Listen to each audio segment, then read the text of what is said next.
Hi, this is Tutor Nick P, and this is Idioms 368. The idiom today is to break the ice. Okay, let's take a look at the note here. If a person breaks the ice, he or she says or does something to get rid of an initial uncomfortable feeling of awkwardness, especially when meeting strangers. Let's continue. We sometimes say that there may be an uncomfortable silence. One may break the silence often by saying something funny or doing something to make another person feel more comfortable. Okay. We have a second meaning here. A second meaning can be when someone decides to be the first person to do something when no one else wants to volunteer.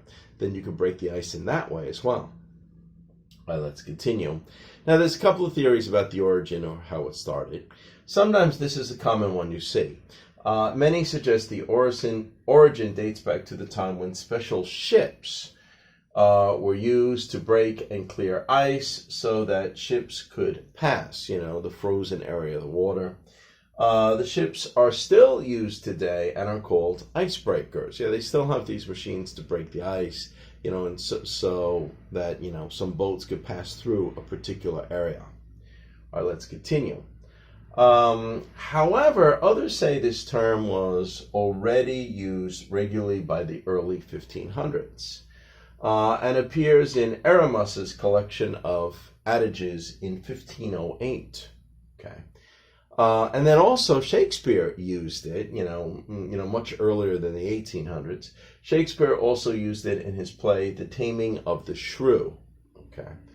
Most icebreakers were not designed until the 1800s, so it makes it a little more likely that it was around earlier, and at least we can go back to Aramus's collection of adages.